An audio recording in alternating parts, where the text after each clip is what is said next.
Anthony, back to Solanke!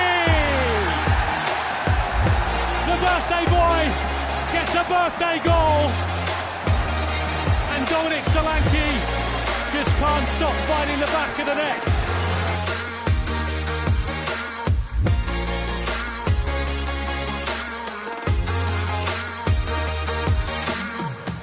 Energy into their forward play. Little link up with Billy, that's nice. And now David Brooks into the box. Shoots in the back of the net, David Brooks. It was Solanke in fact with the link up, and David Brooks fired it across Sandbar.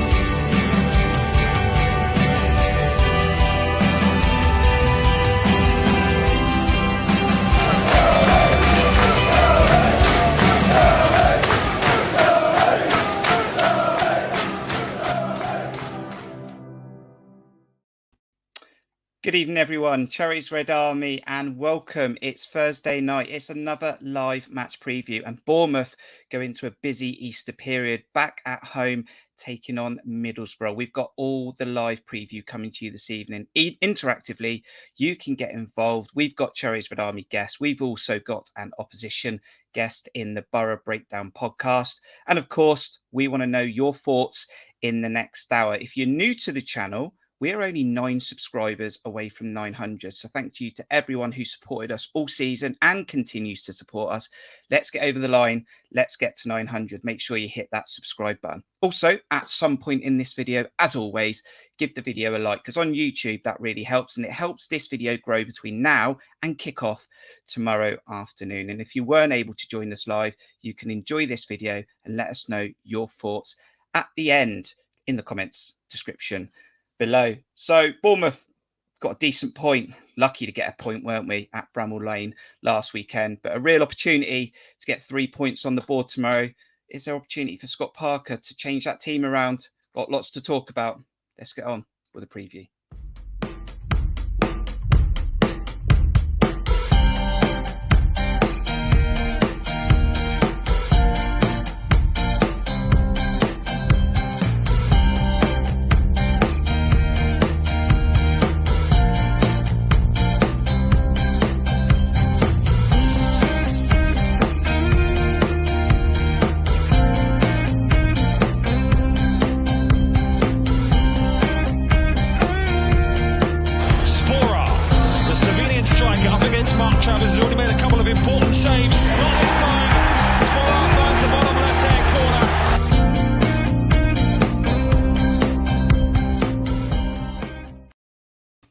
And joining us on this latest guest. Now, there's enough spice in the Championship in this final run-in, but John, he went on the Second Tier podcast.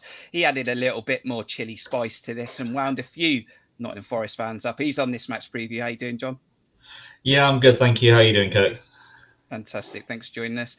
And as always, he's going to be at the game tomorrow. He goes to pretty much every game. It's Steve Hensman. How are you, Steve? Good evening, chaps. Yeah, I'm very well. Fantastic. And our opposition guest this evening, welcome in on Johnny Bullock from the Boro Breakdown podcast. Really appreciate you taking the time. Thanks for joining us.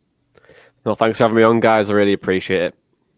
And before we get into the action, before we get into the big game tomorrow, Johnny, tell us a little bit about your podcast and maybe what content you're covering over this weekend. Yeah, so we've been going for about 3.5 years now. It's myself, Dana and Tom, and we talk about all of your match day chatter in a podcast. So goal breakdown, styles of play, topics, opposition previews, and then we incorporate some fun stuff like the praise and place, and then also our fan favourite Shithouse Island, which is, it goes down really well. But we've been doing it for, like I said, about 3.5 years, and we used to run a page previously to that called Everything MFC, which is exactly what it said on the tin. We grew with that, and then we've just transitioned over to this podcast now, and our aim really is just to try and build a connection between fans and the club as well, and hopefully we're doing that as well. But big shout out to Dana though, who ran Everything MFC for a few years and just grew it to a really huge page, and we've just branched from that really. So yeah, that's a little bit about us. after this video, go check them out. Details should be in the description for the Twitter, and you will definitely find them. Who have we got us? Who's joining us tonight, shall I say? He normally doesn't make it on time, but tonight, Ron the Pug, he was desperate to get in for the live stream, and he's here. Chris Hubble, he might be in the North Stand tomorrow. How you doing? Sammy is joining us for this live stream. Mark Cole, thank you very much. Who else have we got coming down here? Mark Singleton, he's a Cherries supporter member. Cherries Red Army. Liam Humby, he's joining us currently. Stephen Dyer as well. And anyone else currently joining us, let us know. We'll drop it on the screen. Now, let's go back to that first game between the teams. Johnny, it was a 1-0 to Middlesbrough. It didn't surprise me that we lost the game on the day because it is a tough day up at the Riverside and we've lost many times there. But you did take all 3 points and it was a big 3 points for you. Yeah, it was massive, really. I think we've struggled over the last couple of seasons to beat the bigger teams around us. And I think with our current form under Chris Wilder, and when he came in, there was a big shift in performances. When I'm looking at that performance, I think we were really strong and won the duels well and made things really difficult for Bournemouth. And I think, yes, we did score a penalty, but I think overall in that standard of play of that game, I think we were deserving of the 3 points at times. John, I'm trying to remember the game fully. I know that Jayden Anthony made a silly decision in the penalty area to give the penalty away. I think he gave the ball away and then he tried to win it back. And maybe his youthful inexperience was one of his, not his better days because he's had a good season. But yeah, that was the defining moment of the match. Yeah, one of the few games that I managed to get to was continuing my streak of not going to very good performances from Bournemouth by that point. But yeah, that goal is abiding in the memory because I could see it coming, the penalty, because Jordan Zamora was trying to link up with Jayden Anthony. He passed it and then bombed on. Jayden Anthony then didn't have an option to pass it back out to, lost the ball, went chasing to try and retrieve it back, and ended up being over exuberant and making a striker's tackle to bring down a player in the penalty area, clear penalty. And it was the 3 points that Middlesbrough deserved. They were definitely the better team on the day. And, you know, I think Bournemouth were going through a period of not being all that great for many a game. There wasn't a lot that went on between the two teams in terms of, you know, clear-cut chances from what I remember of the game, but I certainly don't remember Bournemouth performing very well in that match by any stretch. And I don't think Chris Wilder was long in the seat by that point, and Middlesbrough were certainly on their way up. And, you know, sort of approaching now more the area where I think a lot of fans probably would have expected to be at the start of the season when Neil Warnock was still in charge. Steve, you were there, must have been there. I don't know a game you've not missed. I'm not sure I was now. There. Are you I'm not sure I was there because I remember a completely different game to these two.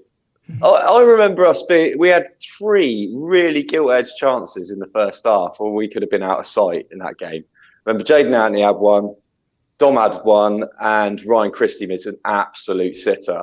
All you have to do is put it in the back of the net from square ball.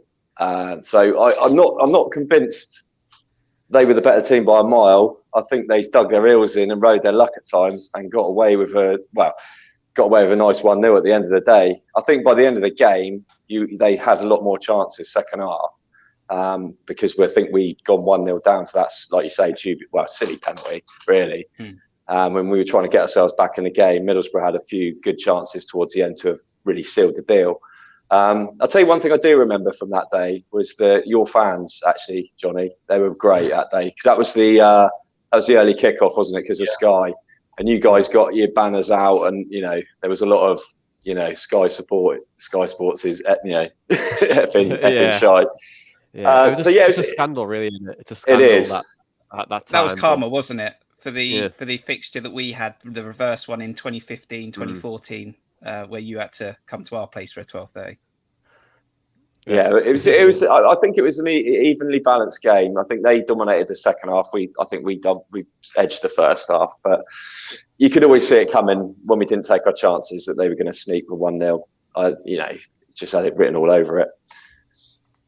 got a young Cherry supporter here. Normally see him at the game. It's Reese. He's watching. He's gone for his score prediction. We're going to get the rest of those score predictions from you in the chat later on, but he's going for 3-0 tomorrow. Might see you and your mum in the bar tomorrow afternoon. Johnny, let's speed up then to where we are now. Boro 8th, 62 points, 40 games, lost the last 2, won 2 before that. Weirdly, lost the last 2 at home. When you look at your season, that's where you picked up most of your points.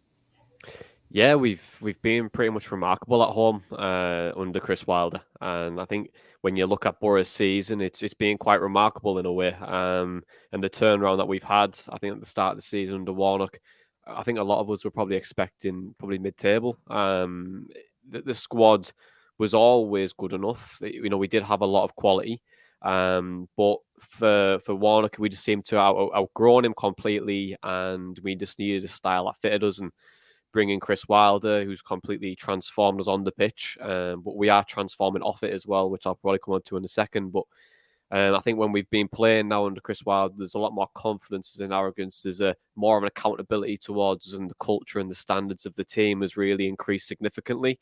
I think when we're looking at the last 2 games, it doesn't really... It's a bit of an anomaly. I think where we played against Fulham, I thought we played well in long spells. We just couldn't finish, and we got punished by Mitrovic. And then against Hull, it was that one game where I thought we've been really off the pace here. We started well for that first 20 minutes, and as you can, when you don't break teams down with a low block, a low block becomes a mid block, and they start to progress a little bit further up. They get a chance, and Joel was letting a bit of a howler, and that's all she wrote, and they got the 3 points, and it was a difficult afternoon for us. But in terms of Middlesbrough, like long term, big picture, I think it's really promising, really bright. It's like a project Middlesbrough now. The director of football coming in, he's really, and Kieran Scott, he's bringing us more of a new identity, and new structure, and new culture of where we're bringing in players, and I think that's really, really promising and really bright. So if we don't go up this season, it's not the end of the world, but maybe we could do it next season if we can do that. But yeah, the last couple of games, a bit of an anomaly, but I'm hoping we can come into this game with a bit of confidence. John, when I look at Boro and where they're placed, I'm not surprised. I can't remember now those predictions we did at the start of the season, but I'm convinced that Boro are always going to be in and around the playoffs. And with Chris Wilder, I do think he is a decent manager. If I'm right in thinking as well, I don't think they've lost on the road in 3, and I hope I'm right in saying that. As good as we are at home against Boro, this is going to be a tough game, and they are going to potentially put a tactic on the board to frustrate us. Yeah, Middlesbrough is an odd one for games where we've played Middlesbrough. I think the last time that we actually put in like a massively strong performance against them was back in our promotion season. I think it was a 3-0 victory way back when. But last season, I remember going up their first away game of the season, a 1-1 draw.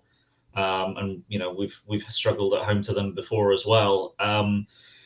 You've got sort of like still got the strength and the physicality that you expect from a Neil Warnock side, but then you've got players that they brought in, and you've also got the influence of the manager in Chris Wilder, who's incredibly highly rated for a very good reason, and the style of play that he implements and the passing game that he likes to play, and he has the players that can implement it, with Isaiah Jones off the right hand side, who's one of the brightest young prospects in the league, Paddy McNair, who I think is still an underrated player in it's almost a ball playing, almost a quarterback centre back. He now sort of is now in the role that he kind of plays. He could really play anywhere on the pitch, really. With Tavernier, who I rate really highly, and other youngsters they brought in. I missed Aaron Connolly coming in, which I think is a great signing because he looked like he was decent from Brighton, and obviously Balogun, who we were linked with as well. So there's a lot of really good players there, and you're right. I think we predicted they'd be in the playoffs at the start of the season, and obviously they weren't quite hitting that with Warnock. But this is where we would expect Middlesbrough to be fighting to get into the playoffs, not necessarily one of the top 2, but if they progress as the rate that they are, you wouldn't be surprised to see them being an outside bet for a promotion team next season.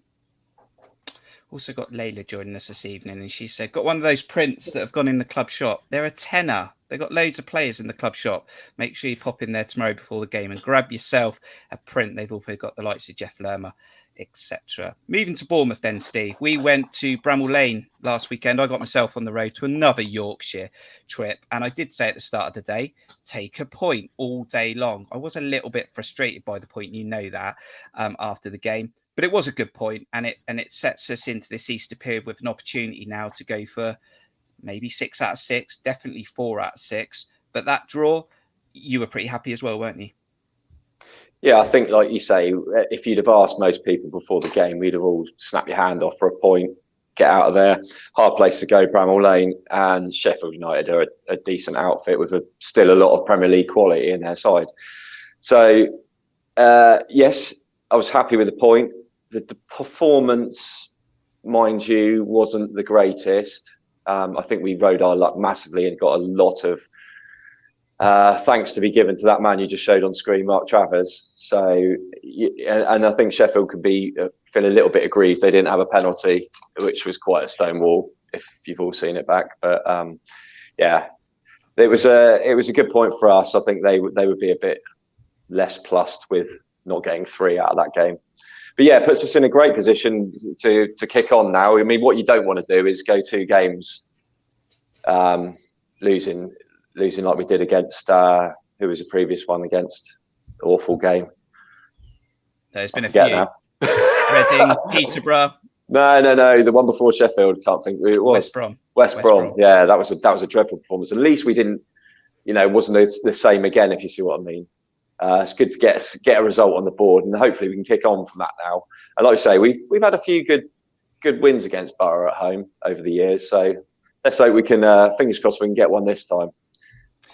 But Johnny, that was a point for us against a team that you're chasing down for a playoff place. I'm not sure if you were looking for a Cherries win last weekend, but was you watching the game? Did you have your eyes on it, knowing that Bournemouth were coming round for you next? Not as much as I probably wanted to, because I was going to the Middlesbrough game. But there's always an eye on Bournemouth, and there's also, you can't always rely on Bournemouth now this season. It's becoming that, isn't it? Especially on the park. I'm not too really sold on him. But yeah, it would have been nice for you to get the win, but the championship's the championship. You've got to just try and focus on yourself, haven't you? And if you don't pick up points, then it's yourself to blame. You can't always rely on different teams. But hopefully, fingers crossed, we've got you guys on Friday, Huddersfield on Monday, 2 massive games for us, and that might dictate our season. But who knows? It's the championship, isn't it? It 100% is. But John, going back to Bournemouth, what is a concern is that's 2 games without scoring. We might be hitting the target a little bit more against Sheffield United. I can't remember much. I think Christie put a P-roller down the throat of Fodrington or whatever his name is. But we didn't get him dirty. He had quite a clean outfit at the end. And we've got to get back to scoring ways tomorrow. Yeah, Foderingham is his name. But yeah, 2 shots from Christie from range that went straight down the keeper's throat, and those are the only 2 shots on target in the course of 180 minutes. So it's I think possibly the karma for how clinical we were at the start of the season, where we were very accurate with a large number of our shots and were converting at an unsustainable rate, really. And now it is a worry, and especially when you consider that certainly a number of times in the last couple of games, Dominic Solanke has been limping. With all the work that he's put in this season, you do worry whether it's maybe coming to a head, taking its toll, which is a significant worry because, he has been involved in 30 goals in the league this season, 24 goals, 6 assists, and, is a candidate for player of the year player of the league for the year, even if our goalkeeper is probably going to be the supporters player of the year for Bournemouth. But it is worrying at 2 games, admittedly against 2 teams that have come down from the Premier League, so have very strong squads. But Middlesbrough also do have a strong team, and we play against nothing but top half teams, apart from Swansea, going through till the end of the season. So there needs to be some kind of change. There needs to be an improvement in some way. And I think one of the things that worried me the most against Sheffield United is, as much as we passed the ball better and we obviously had a couple of shots on target, I felt the passages of play were very basic. I thought the players, particularly when we got into their half, weren't really turning and moving the ball in another direction. They seemed to constantly pass the way they faced. And when you look at some of the intricate play that Sheffield United had, I was looking at it with envy, and when I was seeing just what Bournemouth weren't really doing very much when we got forward, and weren't manipulating the ball and manipulating the defence in the ways that Sheffield United were doing to us. So, I'm hoping that, as Bournemouth are so inconsistent, we've gone in peaks and troughs. We won the 2 games before that. We played, and probably our 2 best performances of the season, against Huddersfield and against Bristol City. Then we were awful against West Brom and not great against Sheffield United. I'm hoping it comes back around again against Middlesbrough. But to be honest, you really cannot tell with this side. And I'm hoping we get a little bit of rotation by this point, because it's something we've been severely lacking, and Jordan Zamora, I think, has paid the price for it. It's a very good point, though, Steve, isn't it? Because I said it on the match day vlog. I did say that Dom Solanke's played every single game. He was carrying a poor ankle injury. He did carry on. But I did say that Scott Parker looked like a manager that was afraid to be brave in those moments. And you've got to say that you've got the likes of Jamal Lowe that was likely to be on the bench. I can't remember the whole squad, that there's a good chance he was on the bench. That is that effectively saying to Jamal Lowe, not even you 100% fit is as good as Dom Solanke with one leg. Well, I hope he's better than Dom Solanke with one leg. But my point is... Yeah, no, I know what you're saying. But, yeah, I get it. But we've seen, and probably Scott's seen, that he's a better impact player off the bench. Whenever he started a game, albeit out wide usually, he's not been as effective or not really been in the game, barring the start he had at Bristol, I think it was, where he did get on the score sheet. I don't really think, whenever he started, he's not really shone at all. So maybe that's in the back of Parker's mind, and Dom has done exceedingly well this season. My concern for Dom is that, coupled with the knocks that John, said he looks like he's limping, and I think we can see that a little bit, is he must have, I would think there's a bit of burnout as well there, because he has played, like you said, every minute pretty much of every game. I mean, I've said through the season, why when certain games when we don't need to be he doesn't need to be on the pitch. We could take him off a lot earlier, give him a rest, give Jamal Lowe a go up front, give him a bit of time. He might get into that role a bit better and be more of a, well, he might have scored a couple, and Scott might have seen him as more of an option than he does currently, because like you said, he doesn't seem to want to play him over a half-fit Solanke at the moment. And unless Kiefer Moore's anywhere else at the moment, I don't think he's anywhere near being match fit. We're a little bit lacking in that spot. Johnny, is that music to your ears that potentially there's a burnt-out Dom Solanke?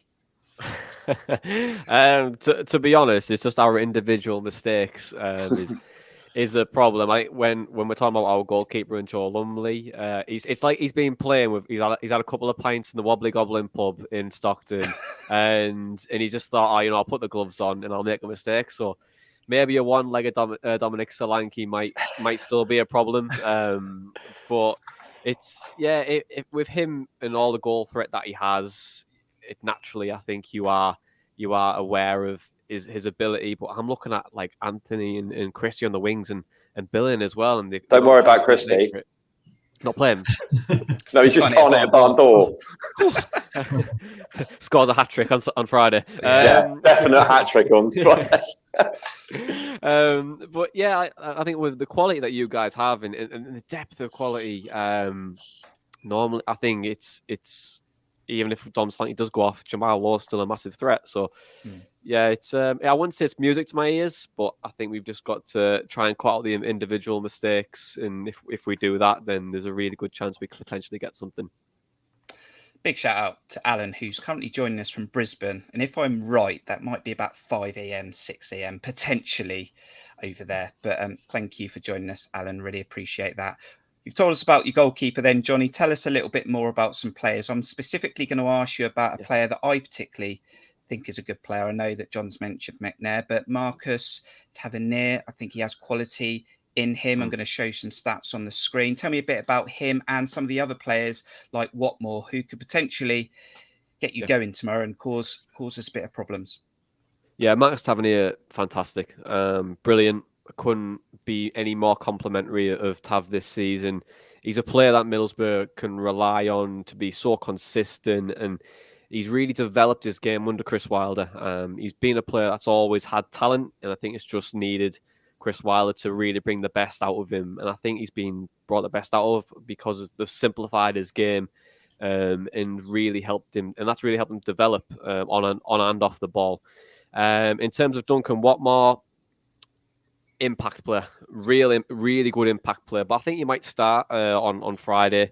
I think the worst thing for any defender after 65 to 70 minutes is Duncan Watmore running at you, because he just does not stop running. He helps the opposition make mistakes, and his connection and his build-up play with Josh Coburn, who is just coming through this season, has been superb too. And yeah, the team we've got a lot of really talented footballers and a young group as well, which is quite exciting. And I'm hoping we can really build on it. And I think there's another couple of players which we can really talk about. Is Anthony Dykesteel, who was the right centre half. He was signed under Jonathan Woodgate a couple of seasons ago, and it's took him a bit of time to find his feet. But now that he has, wow, what a centre half we've got here. So calm under pressure. Distribution's good. His defensive play is very, very solid, and he's not as an overlapping centre half as what you'd see under like the Sheffield United Chris Wilder's team.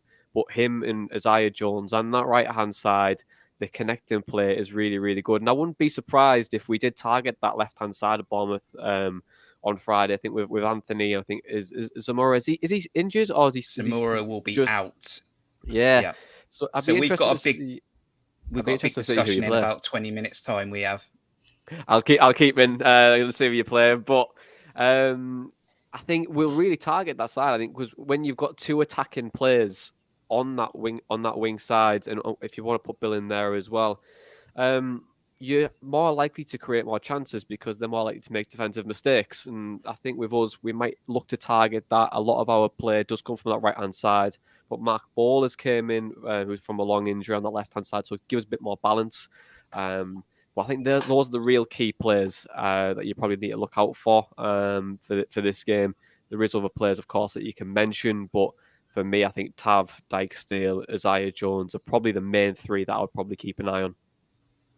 And they did have a cup run as well, John. Now, will that come back to hurt them later on in the season, or is that a bit of a bonus for them, getting some confidence? And anyone else you want to talk about, John, because I know that you follow the Championship. There's the likes of Crooks, who's a handful. Yeah. Any more players you got come to mind, John?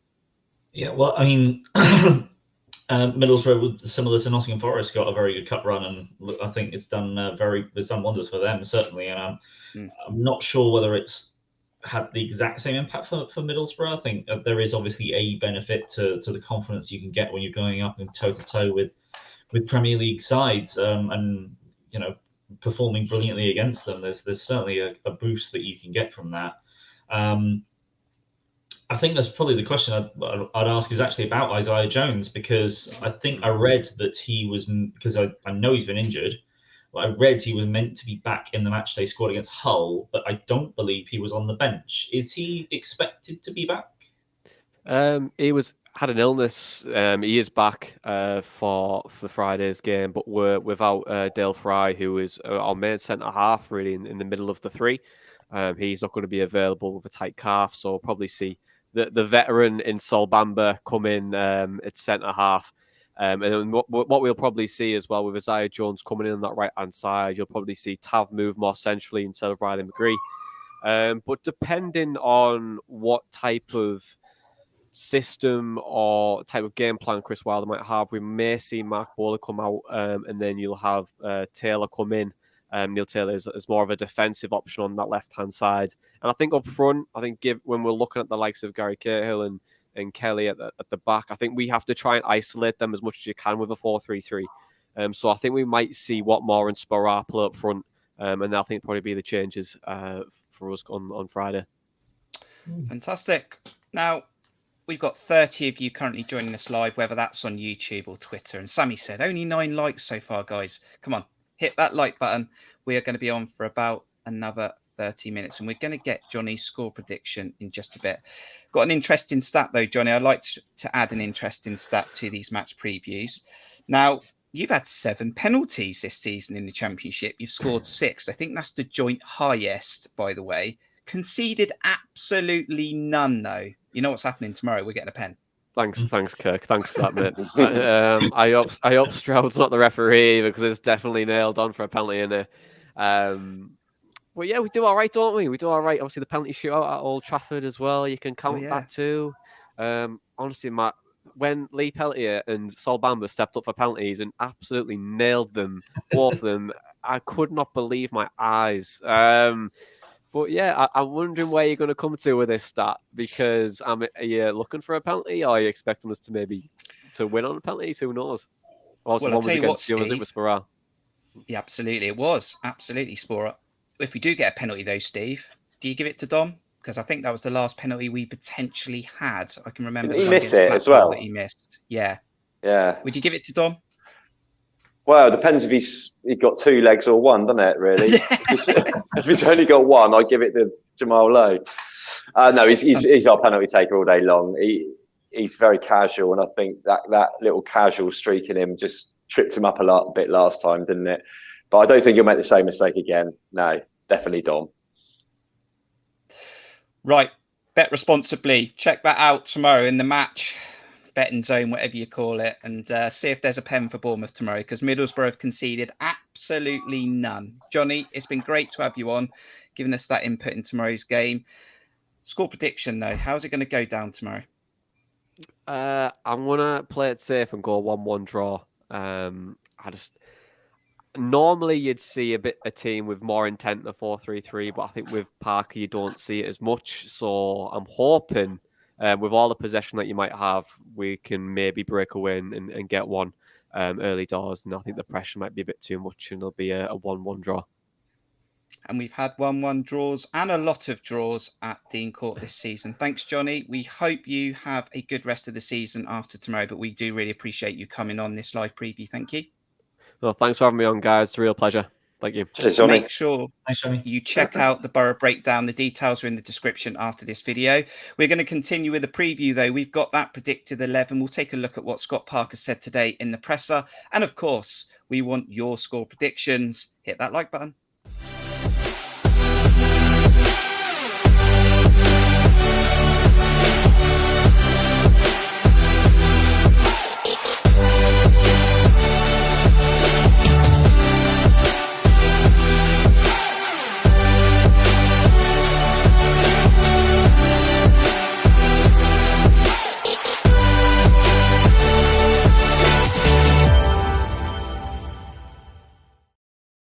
Thanks to Johnny there for his input. Make sure you subscribe to Cherries Red Army. Let's get to 900. And I just mentioned you like, and I know you like it. You like it because you told me last week that you like it at Bramall Lane. So make sure you hit the like on this video, because we're going to talk about this guy again. I know we've already mentioned him. Sorry, guys, took it a little bit too far.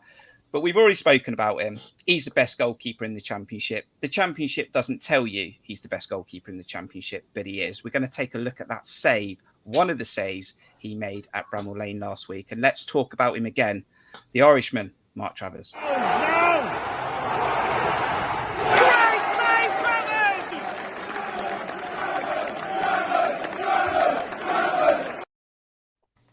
Steve, Morgan White had a go at Mark Travers for making the save. What's all that about?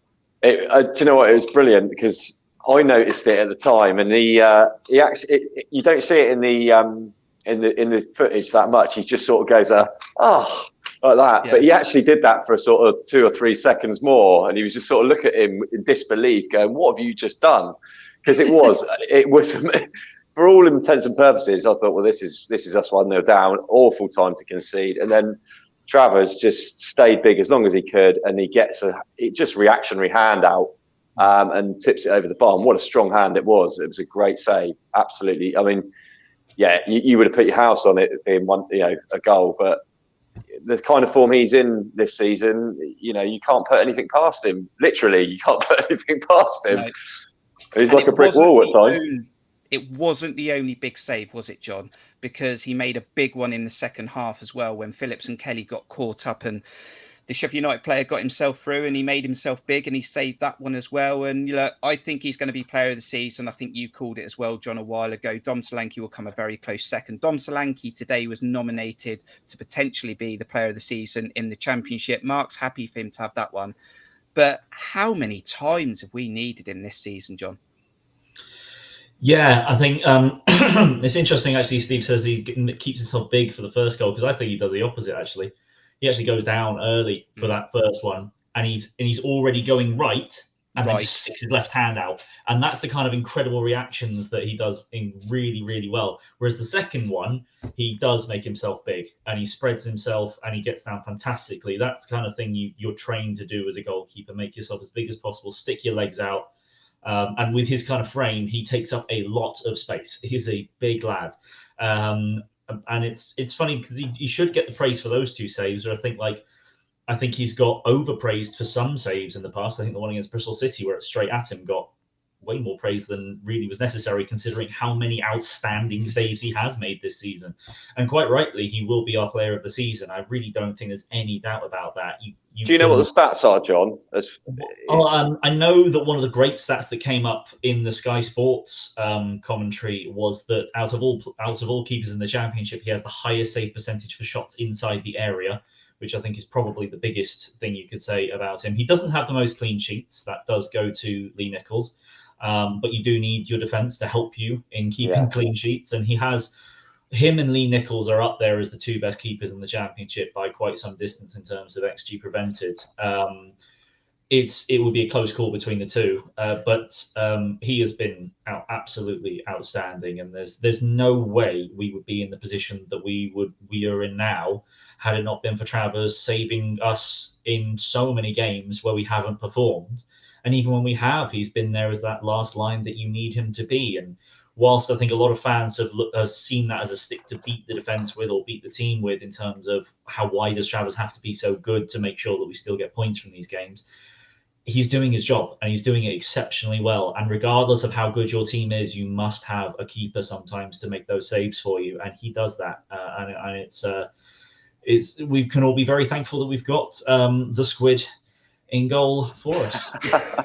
Absolutely. 106 saves this season. Well, do you know what I was going to say? The reason I said that is because usually the goalkeepers that have that stat are usually the ones down at the bottom, aren't they? That are, getting peppered every week and they're having to make saves. A bit like, the West Brom goalkeeper last season. He was, got himself an England call up based, on the back of that. For a team that's up there, we've got stats like that for our goalkeeper. I just think that's a bit ironic, really. But yeah. Scott Parker, he gave a press conference today. Then John, coming back to you, and he confirmed that Jordan Zamora would not make the Easter fixtures. I think we are expecting that. It's going to be a big discussion in a few minutes about that predicted 11. He also confirmed that Kiefer Moore, Stanislas, they're still not quite there yet. So we pretty much got what we were expecting, weren't we? Yeah, I would say so. And I think as much as obviously Stanislas is a fan favourite, and in the very brief period that we've seen in this season, you can see his quality. But unfortunately, he's at that stage in his career. He's got that injury record. You can't rely on him. So he's just taking up a space in the squad at the moment. As much as I think that is a bit harsh, it's the reality of things at the moment for him. Whereas Kiefer Moore is vital. We get him back. I think there's a number of games I think he would have turned had we had him available, because he just allows us to play the game differently. As much as he is more than just a big man to lump it up to up front, you can use him as that. And I think him and Jamal Lowe would probably be quite a nice combination for later on in games as one player with as the kind of little and large type combo. One guy that wins the ball, flicks it onto the pacey one that runs beyond. But regardless, we have the squad depth, thankfully. It hasn't affected us as badly as it would have affected other teams. I mean, when you've got Todd Cantwell sitting on the bench for, 3 games in a row. Oh, don't mention that, John. Well, someone had to. It's better than I bring it up after Kirk's done it every game this season. But yeah, like we've got the depth, thankfully, but every player is going to be useful in this one. It's just whether Parker actually utilizes that depth, because he hasn't so far. And, you know, these games come thick and fast. He's got to start changing this around. Otherwise, Zamora will not be the only one that ends up with an injury late on in a game like he did against Sheffield United.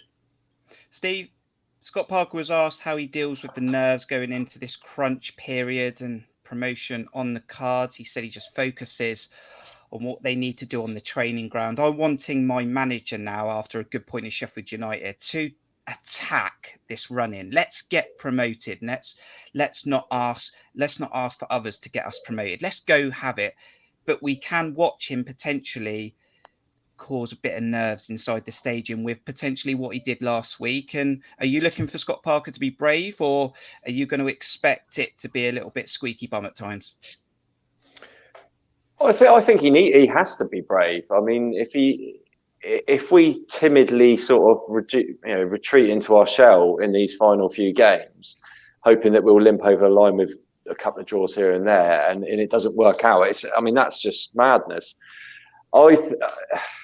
I think he's got to go for it. He's got to attack these games. Go into that retreat into that sort of formation or whatever it is, or bring extra defenders on, whatever it is, when you're in a position where you need to, not from the. Yeah. We need to go back to those winning ways of the beginning of the season where we were good for the first.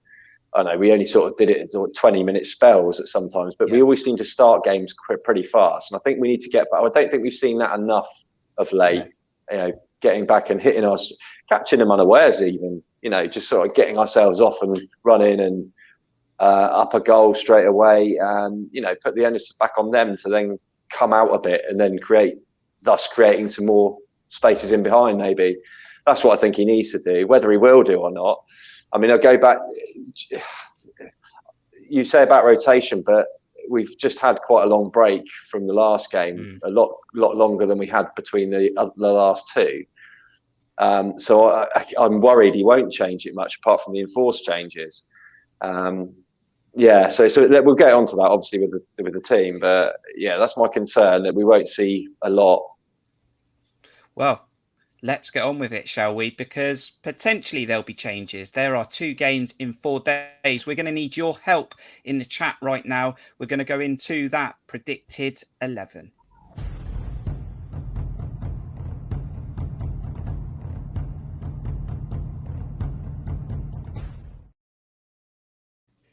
And you will see on the screen, Mark Travers is in goal and Dom Solanke is up top. We've seen him on the training ground. He looks like he'd be fine. Is he burnt out? We will find out. But what I've done with the rest of the pitch is I've opened it up. We're going to go through it. So in the chat, we want you to put in your back 4 in the chat. So you've got about a moment. We're going to speak about it. I'm going to come to Steve first. What is your back 4? Stick it in the chat. There's a couple of options here now, Steve. No Jordan Zamora. So potentially Leif Davis could come in. Smith could go to left back and Jack Stacey could come back into the team because he never really done anything wrong. Or there's a conversation to be had here now, a conversation that I sort of disagreed with at the start of the season, and that's to put Lloyd Kelly left back and bring Cahill alongside Phillips. I want your back 4, Steve. I'll also get John's thoughts on that as well, because I know he put a poll out. Who do you play back for? Do you want who I would play, or who I think Scott will play? I think Scott will go with. Scott predicted. I think Scott will put Smithy over to left back personally, and bring Stacey in at right back, and keep the centre back player in the same. I think that's what will happen personally. I wouldn't do that myself. I'm quite up for that conversation of Lloyd Kelly moving out to left back on a temporary basis, because I think he can do that job equally, if not better, than he does at centre back. But that's just my, I'm not a massive fan of him at this moment as a centre back. John. Yeah, go on. Sorry. I was going to say, throw it over to John as well. So you put a poll out there about potentially bringing Cahill back into this team. I mean, what's your thoughts on that potential back 4? I agree with Steve. I'm actually leaning towards Lloyd Kelly going left back. And I actually said, don't do that. His career is about learning about being a centre back 6 months ago. Where are you with it? Well, the thing is, I think Lloyd Kelly has actually come back into performing better over recent games. I think it's Phillips that has been the one that's making mistakes over the last couple of games. I think he seems to be sort of like the Cameron Carter. I think his job has been sort of like the Cameron Carter Vickers of this season. Go and launch yourself at everything, and then when you get, but the thing is, Cameron Carter Vickers took no prisoners. He got the ball out. If there was any danger, it just went into row Z. Whereas Phillips has been brought up through the Liverpool system. He's much more likely to play the ball around and has actually roughly comparable passing figures to Kelly, but he's also slipped a lot. I think he was somewhat a mistake for West Brom's second goal, and he also slipped terribly for... Completely, not somewhat. Yeah, well, Adam Smith also made 2 mistakes for that goal. So, he was they were both made mistakes there. And then he also slipped up to allow the second chance for Morgan Gibbs-White against Sheffield United. He got caught under the ball, slipped, and left it on a one-on-one. So he's the one that's been making mistakes recently. I put a poll out to ask who people would put next to Kelly at centre-back. I got 71 votes, and Phillips was the top, 50.7%, with Cahill and Mepham on 26, 27 and 22.5% respectfully. So, of the few fans that I asked, it seems as though they'd rather stick with Phillips. Personally, I'm actually at the point where I would bring Cahill back in, because I think the whole reason that you brought him in the first place was for experience. And when the team is shaky and when they need someone to really support the back line who has not been consistent, I think Gary Cahill would be a very sensible inclusion. I wanted him out of the side before he came out of it, because his form nosedived after he got that injury. He came back and he just had even less pace than when he started within the season and was making a lot of mistakes. Now he should be fit and be able to help with the team go forward. I think that Parker will probably put... It's interesting because he's either going to put Smith or Brady there. I think he should put Leif Davis there, because I think if you put Brady there up against Isaiah Jones, you're just asking to be dominated on that right-hand side, on their right-hand side. I personally would play Leif Davis, because if you want to attack, you're going to need someone who's going to be able to get up and down and support those attackers. But he will probably stick with Smith. Whether he puts him left or not, I'm not so sure, but he'll definitely keep the same back two. Smith will definitely play. It's just whether it be Brady coming in on the left or Stacey coming in on the right. Steve, there's a lot of variations in the chat. I can see Smith going left back. I can see Stacey coming back in. I can also see potentially Leif Davis playing. Is this a problem for Scott Parker? Because 3 or 4 games ago, we knew the predicted 11. We could almost skip this part of the preview. Well, it shouldn't be, because he's got tons of options that he could bring in and play at all sorts of places. But he seems to like he has his favourites, and there's always a case for Smith, because if you haven't got Cahill in there, you need some experience of some sort on that back four. So that's the kind of reasoning. I think that's why he'll bring Smith back in. Is Leif Davis injured, or is there any reason why he didn't make the squad? Was he just ill or something? There's no reason to think that Leif Davis is injured. Nothing Brady at all. was picked ahead of him. Think he's okay. Well, okay, if Brady's getting picked in front of him, then there's obviously he doesn't fancy him at all. Then, so I don't know, what the situation is with that. And Smith did look knackered after about 25 minutes last week. So, but I expect Smith to play. Let's move up the pitch. So, coming to you, John, and in the chat, we want your midfield 3. So, you've got 1 minute to put your midfield 3 in the chat. John, midfield 3. I thought that Lerma didn't win as many battles. I might be wrong. I haven't looked at the stats, but he looked like he didn't win as many duels last week. And I know that Steve mentioned that maybe he'd be struggling with jet lag after the international break. We have still got this issue. Does Billing continue to play? We all love Billing, but does Todd Cantwell have his chance now? Well, we haven't talked about Cook yet. I haven't mentioned Cook yet, who I think is, again, pretty guaranteed starter. It was interesting watching the game against Sheffield United, because it did look like we were set up more as a 4-2-3-1. Lerma was very much deeper than he would usually be when we were playing at Sheffield United. He does shuffle up and down. He performs as an 8, and sometimes he performs in double pivot, but he very much looked to be just stuck on the same level as Lewis Cook, did not make the kind of attacking runs that he's made a lot more recently. Wasn't the hybrid attacker that we've seen him become over the sort of past course of a month or so. It seemed to be very much the idea that we were more negative against Sheffield United. He didn't get forward as much, and Billing, I felt, wasn't able to combine as well, and certainly lost all combination on the right-hand side because Lerma wasn't getting forward. Christie and Smith felt very isolated on the right-hand side and couldn't get any combinations going. I think it's probably going to end up being the exact same three. I really don't see Parker changing it because it's clear that that's his preferred setup. And I think it's kind of a shame we're not playing any weaker sides, because I think there would have been an argument maybe for playing Billing and Cantwell together as the 2/8s if we were going up against a side we expect to dominate more. The only two teams I think that we're going to come up against that he might do that for is Swansea and Millwall last game of the season. But right now, he's definitely going to be playing Cook. He's definitely going to play Lerma. And he's just not going to drop Billing at this point. The way that he's shown that he'll do, and actually, I need to get something straight. But I'm not looking to bench Billing, by the way. Actually, I would have rested him after West Brom. I'm not looking to bench Billing. He's got great numbers. Steve, why can't Cantwell play left? I know that we've got natural width in Anthony and Dembele, but why doesn't he just roll the dice against Middlesbrough at home and just see for 60 minutes if Cantwell can play off the wing? I know he's going to tuck in, but he has done it before. Yeah, I know he's done it for Norwich quite a bit, but I suppose you've got Dembele there as well, who I actually thought played quite well at Sheffield United. Thought he was really good. I don't know. We've had this conversation, and I don't know if he's not getting in the side. Is it purely because he just likes Billing, prefers Billing more? He's tried them together. It didn't seem to work at Preston very well. I don't know, for whatever reason, is his head on it as much as the rest of the squad? We know he had a problem at Norwich, and maybe he's still carrying a little bit of that, whatever it is.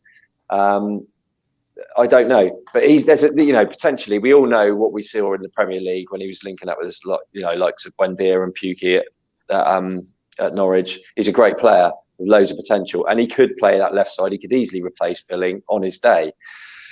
However, we don't know what's going on behind the scenes, as if he's up to his best. Because have we seen a really, really, much of him, a top performance from him? I don't think we've seen anywhere near that.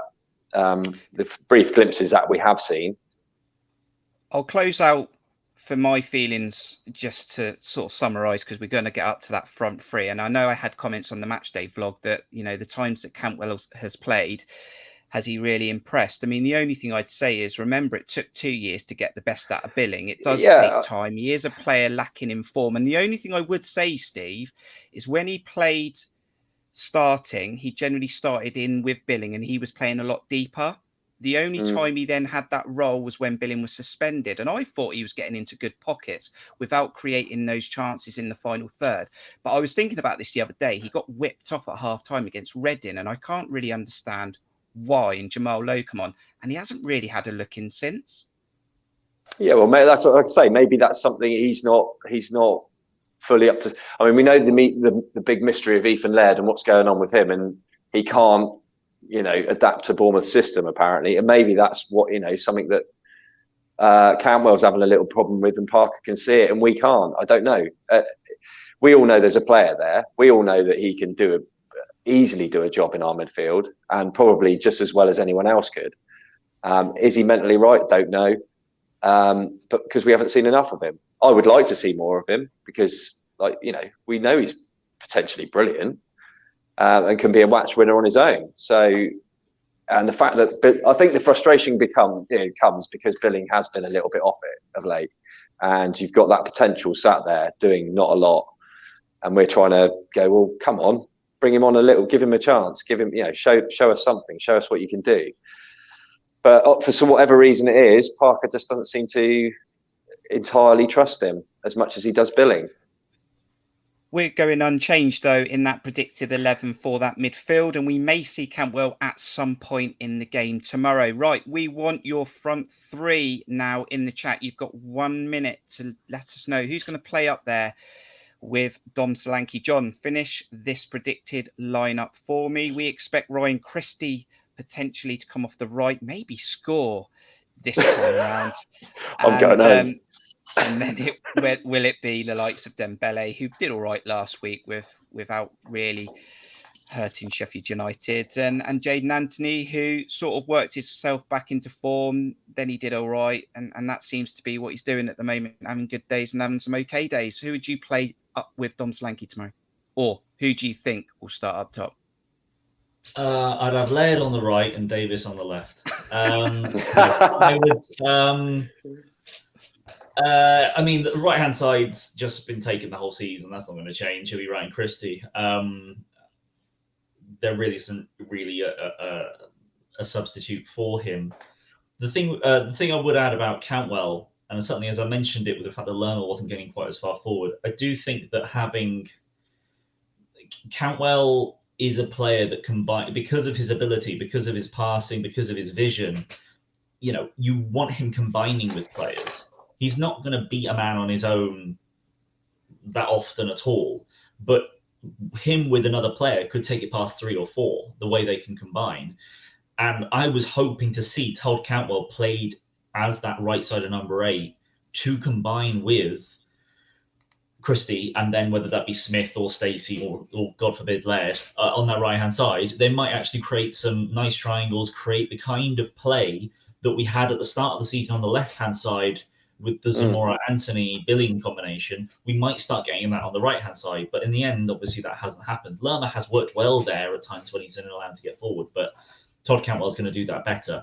But having said that, on that left hand side, it's interesting.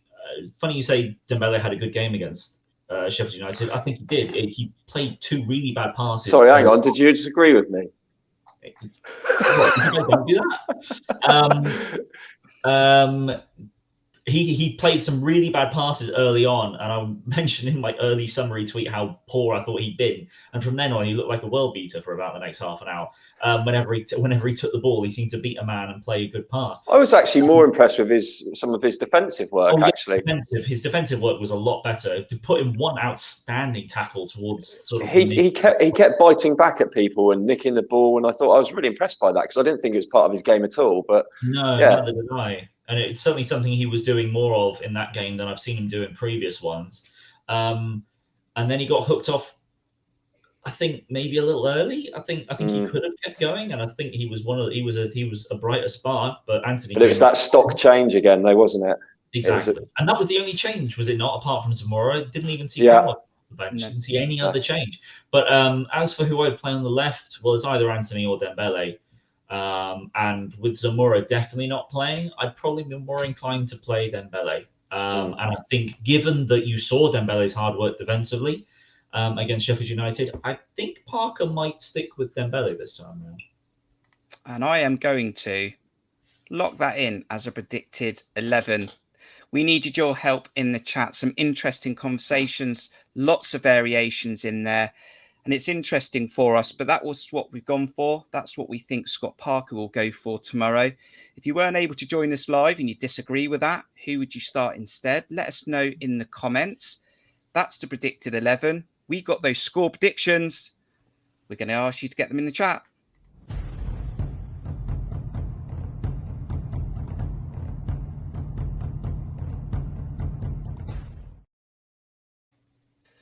So the Cherries do have a very good record against Boro, especially at home. Haven't lost at home since 1991, I think. So as I tell you that, this is your opportunity to put your score predictions in the chat for tomorrow. 3 o'clock kickoff at Dean Court, the Vitality Stadium. Big game for the Cherries. First game over Easter. Surely need the 3 points. So let's put your score predictions in the chat. Whilst you're doing that, we're going to take a look at the full fixture list in the Championship tomorrow. And it starts off at 12:30, guys. 12:30. We'll have an eye on this, I'm sure, before the game. Luton Town versus Nottingham Forest. Birmingham take on Coventry. Bournemouth against Boro. Hull City versus Cardiff. Peterborough take on Blackburn. Preston against Millwall. Sheffield United against Reading. Stoke against Bristol. Swansea versus Barnsley. West Brom take on Blackpool. Huddersfield against QPR at 5:30. And an 8 o'clock kickoff, Derby County versus Fulham, which potentially could be the end of the road, I think, for Derby, or very, very soon. Steve, big game tomorrow before our game at 3 o'clock. Luton versus Forest. Yeah, come on, Luton. We just need some. Wouldn't it be? I mean, it'd be just our luck to get Luton to turn Nottingham Forest over, because it doesn't look like anyone's capable of doing it at the moment.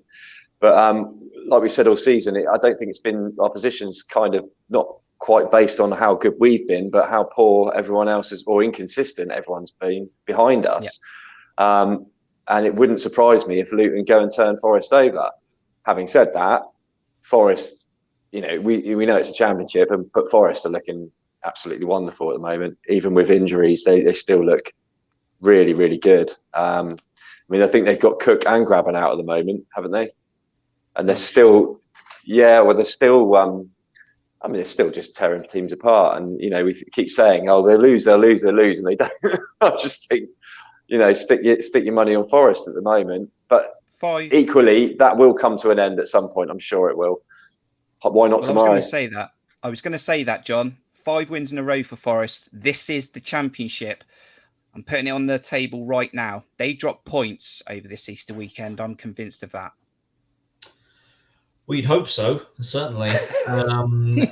They've been on a really, really good run of things. I mean, they've gone 7 wins. They've gone 10 games unbeaten and won 7 of those. They've won the last 5 in a row. They're on a really good run of things, and they do have Luton and West Brom. And obviously West Brom have beaten us, and they've beaten Fulham. So, they do tend to play well against the better sides. And Luton Town, Luton Town are a team that also need to get points to stay in the playoff places. Yeah. They are in danger of dropping out without a doubt. Having said that, they bounce back. They tend to bounce back very well. They lost their last game out against Huddersfield, but Luton have never lost more than 2 games in a row this season. They've always bounced back from any kind of defeat very quickly. So, I'm hoping that they put in one of the kind of performances that we know Luton can put in, and fingers crossed they do, because we need Nottingham Forest to drop all the points that they can in order for us to have a easier go of things as things stand. But having said that, it's still all in our hands. If we perform well enough, it doesn't matter what Nottingham Forest do, and that's what I hope that the squad will be thinking about going into the games over the Easter weekend. Right, guys, you think about your score predictions, because I'm going to go through the chat, and this is going to be a 3 o'clock kickoff tomorrow. When Luton have done Forest, we can potentially put more gap between us and the playoffs. Mark Cole, thanks for joining us this evening. He's gone for a Cherries 2-1. Stephen Dyer, he's also matching that with a 2-1. Chris has gone in with the famous Cherries Red Army 3-1. Also, Cherries Red Army supporter member, Paul Horry, he's gone for a 3-1. Liam's going for a clean sheet, 2-0. Clean sheet, Mark Singleton, 1-0. Heather's also going for a clean sheet, 2-0. Sammy, surely has to be 3-1, the famous. Ron the Pug, he's going for a 1-0 win or loss. 1 goal in it, he reckons. Paul's going for a clean sheet, 3-0. We've got a 2-1. We've got any more coming through, and I'll show them on the screen. I think Ron's gone back in with another 1-0. So if there's any more scores coming through, I will show them on the screen. I'm going to go for a clean sheet tomorrow as well, and I think we get back to scoring ways. I'm going for 2-0, Steve. What's your score prediction? I don't know. It depends who turns up, doesn't it? It depends which Bournemouth turn up. I'm fed up of trying to predict scores, because one week we're all up in arms, we've turned a corner and we're brilliant again. Next minute we're losing badly. I'd like to think at home to Boro, who we've historically done well against, we'll be able to win this one. And I think after the slight disappointment of not getting many points in the last 2 games, I'd hope Scott would be looking for a response from his players, and I will be too. So I hope it's going to be a refreshed, invigorated performance, and we're going to win 2-1. 2-1. An opportunity tomorrow, John, to definitely get 3 points. I think Monday slightly harder on the road. I want 6 out of 6. Of course I do. Definitely want 3 points tomorrow. How are you feeling? Yeah, I actually think I'm actually probably thinking we'll be better away to Coventry than we will at home to Middlesbrough, to be honest, with the way that we performed against them over the last couple of years. But yeah, after a bit of a rest, I mean, we came back from the international break and put in a great performance against Bristol City. Having said that, I don't want to be too optimistic because last few times I've been thinking we'd get a nice win, we've ended up getting hammered. So regardless of that, I am actually quite worried about the loss of Zamora and how good Middlesbrough right-hand side is. I mean, Isaiah Jones is one of the highest rated, very highly rated player for a reason. And obviously that's where we lost our penalty against them in the reverse fixture down that hand side. I've been thinking 1-1 for a while. And I think a draw at home to Middlesbrough isn't the worst in the world because I reckon we can go to Coventry and get a better result. But will a draw be enough? I don't think a draw is enough for Middlesbrough either, and that might work in our favour if they try and go all out for a win to get themselves back in the playoffs. You never know, but I think I'm going to be agreeing with Johnny and his prediction earlier with a 1-1 draw. A 2-0 from me, a 2-1 from Steve, and a 1-1 from John. Excellent stuff. As we Tom go into Solanke Easter. penalty. Sorry, God. I had to throw in one more joke. I'm so sorry.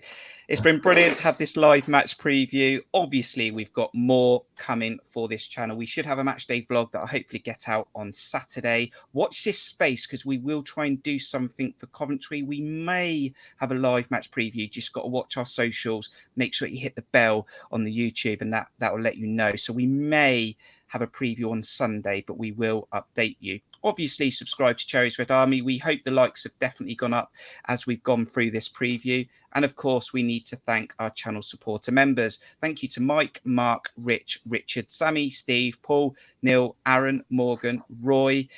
And also I need to add Mike into there as well because he's also become a new channel supporter member. So thank you to another Mike who's done that for us and much appreciated. You can support us by going to buymeacoffee.com/cherriesredarmy in the description. Links in there, takes you straight to it. And it's much appreciated supporting the channel. That's our match preview, though, for Boro. Steve, been great to have you on. I'm sure I'll see you tomorrow. Sorry, I just got cramp. I thought you were already trying to get out. No, I was just like, oh, my leg's gone. Can I just apologise to Roy? Was Roy the guy in New Zealand? Yeah, I think so. Yeah, because I sort of, between me and Aaron, when we did our little joke on you last week, we kind of, we sort of ignored his latest contribution, didn't we? So sorry, apologies, Roy. Didn't mean to do it over your moment, but thank you for being a member. And I need to add Mike Wood to that one as well, because as I said, he's just become a member. So thank you to Mike. John, thanks as always for coming on a live match preview. Yeah, no problem. Thanks for having me on again, Kirk. And thank you to you, the fans, for joining us on this preview for Middlesbrough. Big game for the Cherries tomorrow. Need to get back to winning ways. You never know. Come 3 o'clock, we may have an opportunity to extend that gap between us and the playoff. What is it? 6, 7 games to go. It's so close. And we just got to keep everyone away from us, just like John said. Make sure you stay safe. If you go into the game, drive safe. Checking the Cherries out wherever you can tomorrow. Get behind the boys. There's an opportunity for us to get 3 points.